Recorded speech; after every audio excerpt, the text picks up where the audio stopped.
Bonjour à tous et à toutes et bienvenue sur la chaîne Reflet de Lune, j'espère que vous allez bien. Merci pour votre présence aujourd'hui.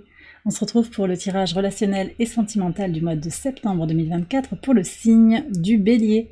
Soleil ascendant, Lune ou Vénus en Bélier. Comme d'habitude, je m'appuie sur des éléments de la guidance générale du mois de septembre et je vais approfondir avec des tarots et des oracles pour vous délivrer les messages que vous avez à entendre.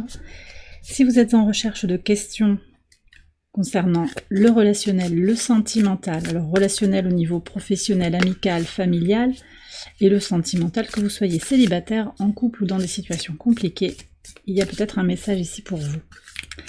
On va aller voir d'abord l'arcane majeur de votre mois, c'était la tour. Vous avez la tour qui nous parle de conclusion du trimestre en cours sur les chapeaux de roue. Il y a des transformations et puis on a cette idée de se reconnecter à soi, de se libérer de situations difficiles qui peuvent parler dans le relationnel. Et effectivement, dans vos cartes, vous avez pas mal de cartes qui touchent le mental. Ici, on a trois cartes de la suite des épées qui nous parlent d'un nouveau regard, je pense, sur une situation, une nouvelle façon d'appréhender les relations, et en particulier les relations sentimentales.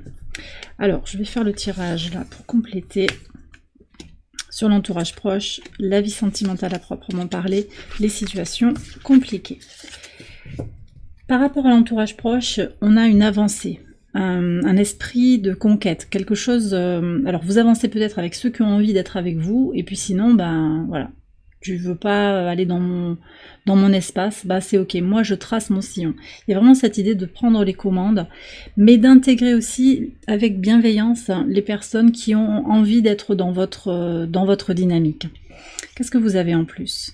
Vous avez le diable, ouais, alors manifestement ça va être aussi un moment important pour se libérer de toute forme de toxicité autour de vous, des voisins, des collègues, au moins de vous en déconnecter, c'est-à-dire que vous allez, je pense, être amené à travailler sur vos projets, sur ce qui vous fait vibrer, ce que vous avez envie d'exprimer de vous-même, comment vous avez envie de vivre les relations, et donc pas dans la toxicité.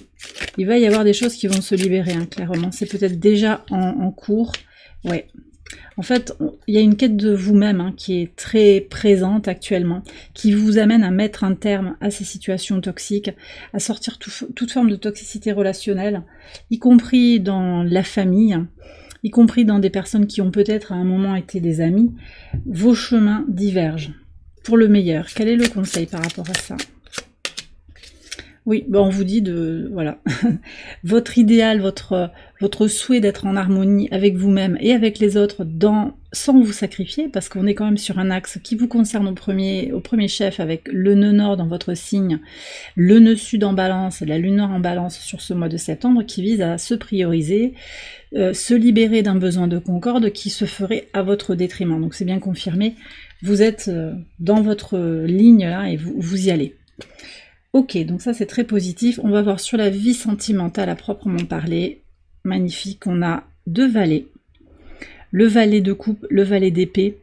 Nouvelles idées, nouvel amour pour certains. Renouveau dans une relation existante. C'est un mois où vous allez vous recentrer sur vos besoins et peut-être les exprimer plus facilement. Et du coup, attirer à vous une personne. Alors on verra avec les archétypes qui vient vers vous, mais peut-être remettre une énergie de bienveillance, d'amour, de communication, de sincérité dans les communications, dans une relation existante, que vous soyez déjà installé, qu'il y ait un couple officiel ou pas. C'est peut-être une relation qui est naissante avec ces deux valets, mais il y a quelque chose qui germe, qui est très positif dans la communication, une accroche intellectuelle, une accroche émotionnelle, et la capacité à exprimer en fait... ce que vous désirez, quoi. Vous allez parler un petit peu peut-être à cœur ouvert, avec sincérité, avec douceur et bienveillance, dans une énergie d'amour inconditionnel. Ok, alors, sur les situations compliquées, il y a quelque chose qui se met en pause. Peut-être que c'est vous hein, qui mettez un stop pour vous régénérer. Ici, on a Jupiter en balance, avec ici l'énergie aussi, avec le 6 d'épée d'un mouvement, évolution. Peut-être qu'on quitte une situation, pour certains d'entre vous, physiquement ou mentalement. C'est l'idée de bouger, de ne plus être... On a besoin de trouver un équilibre mental. Ici, on est avec l'énergie de Mercure, on a besoin de comprendre. Et s'il n'y a rien à comprendre, parce que la situation, elle a ni queue ni tête, parce qu'on est quand même là en train de regarder tout ce qui se passe sur les situations compliquées, bah, on lâche prise. Je sens que dans ce 6 d'épée, c'est une énergie de lâcher prise qui ressort. Et vous avez le pape. Alors ça, c'est bien. C'est très beau. Ce pape, il me parle d'une issue positive, en fait, face à ce comportement que vous êtes amené à avoir et que vous allez, peut-être que vous êtes appelé aussi à dire, ok, je lâche prise, je cherche mon équilibre mental, je vais arrêter de me battre pour une relation qui visiblement est difficile, je vais m'occuper de moi, je me priorise, et ça construit finalement du solide. Pour vous-même d'abord, on est sur l'énergie du taureau, énergie fixe, vous prenez soin de vous, vous vous ressourcez. J'ai vraiment ça. Par analogie, on est avec la maison 2, vous récupérez vos ressources, en particulier vos ressources intellectuelles qui ont peut-être été mises à mal par des comportements en face de vous qui étaient incompréhensibles. Vous vous retrouvez avec vous-même et de façon peut-être même contre-intuitive, en fait, vous allez amener l'autre à se positionner. Et donc au final, il y a un résultat qui est positif, avec une possibilité de construction. On va aller approfondir avec les archétypes aussi, voir ce qu'on a à savoir. Et on ira un petit peu plus loin aussi dans l'extension du tirage. Voir les scénarios qui sont en train de se dessiner. Bon, je vais regarder les archétypes pour voir qui vient vers vous. Peut-être qui revient vers vous, on me dit aussi. Alors, j'ai quoi? Ici, j'ai l'énergie du Capricorne, énergie de terre, énergie d'eau, avec le 8 de coupe, 4 de denier. J'ai des gens qui se protègent un petit peu là, qui viennent vers vous.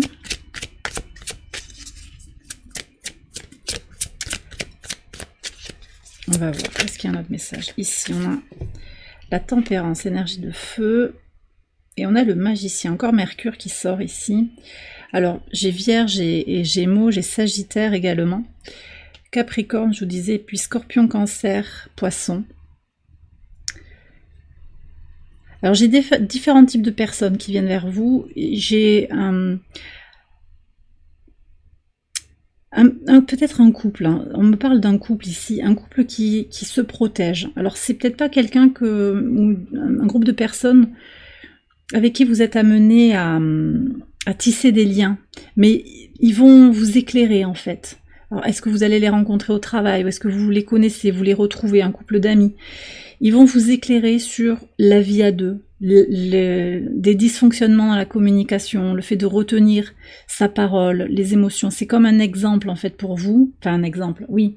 Ça vous montre une façon d'être, à deux peut-être, de communiquer, et ça vous renvoie à vous-même d'une certaine manière, ça met les choses en perspective. C'est comme si leur exemple vous éclairait sur votre vie, indirectement. C'est possible que vous voyez un film, une émission, une vidéo, ça peut être aussi comme ça, au travers de ce duo, vous allez comprendre des choses sur vous-même. J'ai aussi des personnes en fait qui sont dans le faire, dans l'agir, qui ont envie d'échanger avec vous sur le plan intellectuel. Ça peut être des personnes que vous allez rencontrer au travers d'activités intellectuelles, de clubs, peut-être au travail aussi, il y a des échanges intellectuels. J'ai quand même aussi une notion de spiritualité pour certains d'entre vous, des gens qui sont en quête d'eux-mêmes. Et puis, on me parle aussi d'une personne qui prend un nouveau départ dans sa vie. Peut-être un nouveau collègue, voyez, quelqu'un qui vient d'arriver dans votre quartier, un nouveau venu, quelqu'un qui refait sa vie aussi, peut-être qui vient de se séparer, mais qui n'est pas forcément encore au clair avec lui-même, avec elle-même, cette personne. Voilà. Mais ça peut être une rencontre qui va vous... On me parle de rafraîchissement, ça peut être quelqu'un qui est rafraîchissant, qui a envie d'échanger, qui a envie de contact positif, qui a envie d'avoir une oreille attentive aussi, vous voyez, on me parle de ça également. Et clairement, j'ai aussi des personnes, alors potentiellement Sagittaire, mais c'est pas que ce signe-là, des personnes qui sont en quête d'elles-mêmes, qui cherchent à trouver leur centre. Donc si vous êtes aussi dans cette quête de vous-même, vous allez aussi attirer à vous des personnes en miroir qui sont dans la même recherche de spiritualité, de compréhension intérieure. On va regarder maintenant les archétypes. Je regarderai après les conseils du tarot pour aller vers ces personnes. Les archétypes pour les situations compliquées. Qu'est-ce qu'on a comme archétype, s'il vous plaît?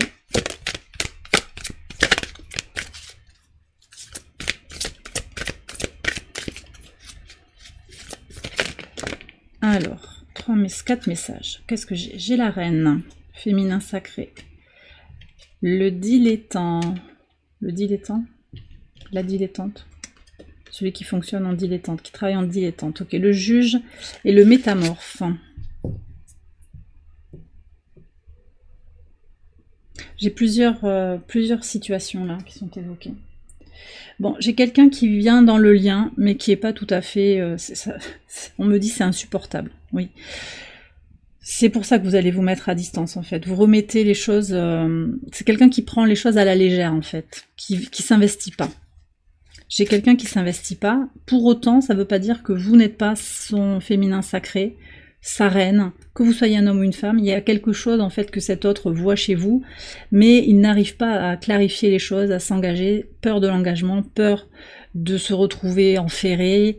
On touche un peu, on survole. On me dit qu'il y a beaucoup de superficialité en apparence chez cette personne. Alors, j'ai un deuxième cas, mais en fait, les deux cas peuvent être liés, c'est-à-dire que c'est quelqu'un qui a un masque, en fait, de « je suis cool, moi, je m'attache pas, voilà ». Mais en même temps, c'est quelqu'un qui se juge très sévèrement et qui a peut-être aussi été critique vis-à-vis de vous par le passé. Et ça, vous avez eu du mal aussi à le vivre, qui a remis en question vos valeurs, votre fonctionnement, peut-être votre apparence physique, hein, votre métier, vos choix de vie. Voilà. J'ai aussi une personne, en fait, qui est très tournée vers une quête d'elle-même, spirituellement, quelqu'un qui sent qu'il y a une puissance, en fait, qui est en train de monter en elle. Une personne comme ça. Mais ça peut aussi donner l'impression, parce que cette personne, elle est en train de se chercher également, c'est peut-être vous, mais qu'on met des masques parfois. Donc il y a quelqu'un qui est en train de se chercher également dans cette situation. Ça peut être la même situation, mais j'ai aussi cette idée que deuxième situation, il y a quelqu'un qui est fortement dans le jugement. Alors c'est pas forcément sentimental, hein. Ça peut être un parent, ça peut être un patron par rapport à votre travail. Il y a peut-être une forme de dénigrement, de harcèlement, il peut y avoir ça. Et j'ai aussi une personne qui ferait un peu tout pour fuir, quoi, pour se libérer d'une façon ou d'une autre de ce carcan. C'est possible que ce soit vous également. On va regarder ce que j'ai à savoir ici. Alors, il y a une histoire d'enfant. Est-ce que c'est par rapport à vos projets? Possible. J'ai aussi quand même quelqu'un qui infantilise l'autre, hein. Le juge qui, vous voyez, c'est une figure d'autorité, ou quelqu'un qui pense qu'il a de l'autorité sur l'autre. Je pense que c'est plutôt vous qui subissez en fait les critiques, hein, de l'autre, hein, le jugement. Mais il peut y avoir aussi un écho avec votre juge intérieur, hein, donc les croyances limitantes, les injonctions qui deviennent des pensées pour vous, des vérités que vous vous imposez aussi sur ce que vous devriez faire, ce que vous devriez vivre. Ça vient toucher vos projets, votre impulsion de vie, votre projection, votre espérance pour l'avenir, et ça vient aussi toucher des blessures de l'enfant intérieur. Alors on va prendre un conseil par rapport à cette situation, et je prendrai un autre conseil pour les personnes qui viennent vers vous. On a 2 cartes qui viennent, on vous demande, ouais, très très beau, on vous demande de reprendre votre propre pouvoir, de reconnaître votre potentiel, de ne pas laisser parler ce critique intérieur, ou de ne pas prêter attention aux critiques extérieures dans cette situation, d'accord? Pour ces personnes qui viennent vers vous, quel est le conseil? Ok. Alors, si vous vous sentez en quête de sagesse, en quête de connaissance de vous-même, on vous dit de persévérer, de continuer. En tout cas, il y a quelque chose à approfondir, à analyser sur comment vous pourriez rencontrer ces personnes, ou sur vous-même, effectivement, comment vous allez attirer des personnes qui vont qui vont pouvoir tisser des relations épanouissantes. Si dans ces archétypes, il y a des personnes où vous dites « Ah ouais, j'aimerais bien rencontrer quelqu'un comme ça », il y a cette idée de reconnaître en fait vos intentions pour les manifester. Ouais. Sagesse intérieure, encore continuer. Et puis aussi, on me dit que si vous avez besoin d'être seul par moment, ce 4 d'épée, il dit ça également, n'hésitez pas à prendre du temps pour vous. D'accord, il n'y a pas de course à être dans des rencontres si elles ne sont pas satisfaisantes et gratifiantes et épanouissantes. Ok, alors je vais terminer le tirage. On va approfondir tout ça, je vous l'ai dit dans l'extension. Avec un tirage en 9 cartes pour regarder les dynamiques qui sous-tendent vos questions relationnelles et sentimentales. Mais je vais terminer ici, entre autres, je vais aussi approfondir tout ce qui va être en lien avec les situations compliquées. Et ici, je vais vous prendre une carte du tarot des flammes jumelles pour les liens sacrés. Ça peut parler aussi aux situations traditionnelles. Qu'est-ce qu'on a? On a le rapprochement. Ça, c'est très beau. Alors, on me parle de reprise de contact. Là. Si en particulier, il n'y avait pas de contact par rapport à votre autre, il y a une prise de contact ou bien une rencontre inattendue. Peut-être aussi d'une âme sœur, ça peut être ça, hein, le lien sacré. Une rencontre. Quelqu'un qui vient un petit peu plus près de vous ou qui revient, ou une étape supplémentaire, c'est très très positif, une étape supplémentaire pour avancer dans le lien, dans la relation. Les anges de l'amour vous disent faites un effort, donc ça peut aussi parler à tout le monde, hein. Faites un effort, le grand amour vaut bien le respect des étapes par lesquelles vous devez passer. Alors ces étapes, elles peuvent entrer en résonance aussi avec le parcours de flammes jumelles, si ça vous parle et si vous savez que vous êtes dans un parcours comme ça. Je le répète, je le dis à chaque vidéo, c'est assez rare, donc tout le monde n'est pas du tout concerné par ça. Et puis, il y a quelque chose à faire, un petit plus à mettre, manifestement. Peut-être prendre confiance en vous. Et c'est le préalable hein, pour faire une rencontre. Le grand amour, si vous n'avez pas confiance en vous, si vous attendez que ce soit l'autre qui vous donne votre confiance en vous, ben, c'est possible que vous n'attiriez à vous que des personnes qui vont vous abuser, ou vous voyez, je schématise un petit peu, mais vous pourriez sentir que vous êtes dans des cycles négatifs dans les rencontres. Et là, il y a quelque chose à regarder en soi, en fait, parce qu'il y a des réponses en vous-même. Ça ne veut pas dire que vous êtes imparfait, pas du tout. Mais quand vous allez chercher à l'extérieur ce que vous devez en fait vous apporter vous-même, vous prêtez le flanc à des rencontres toxiques. Qu'est-ce qu'on a comme conseil ici, comme message supplémentaire de l'oracle ad infinitum? Ma volonté est forte et je surmonte les obstacles avec détermination. On a l'énergie de Saturne qui nous parle d'ancrage, de volonté, de sagesse aussi, de reconnaître que il y a une partie de volonté, d'estime de soi. On est sur le chakra du plexus solaire.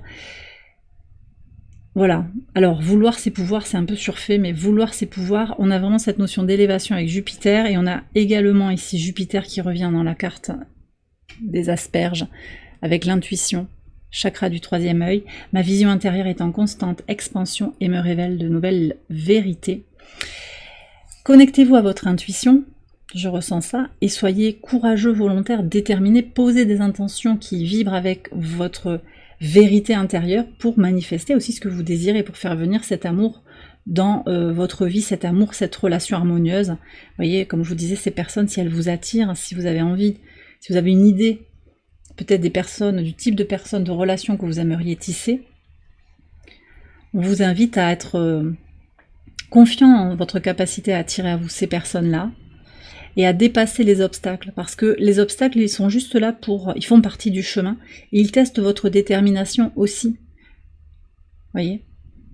Et ces obstacles, ces retards, parce que l'obstacle crée un frein, permet aussi de se reconnecter à soi, à sa vision intérieure, et vous permet de comprendre votre vérité intérieure.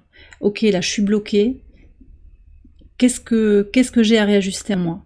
C'est pas une remise en question, mais c'est qu'est-ce que je comprends de moi? Qu'est-ce qui me dit ce retard, cette absence, ce silence? Qu'est-ce que ça réveille en moi? Quelle douleur, quelle blessure? Pourquoi ça me met en déséquilibre?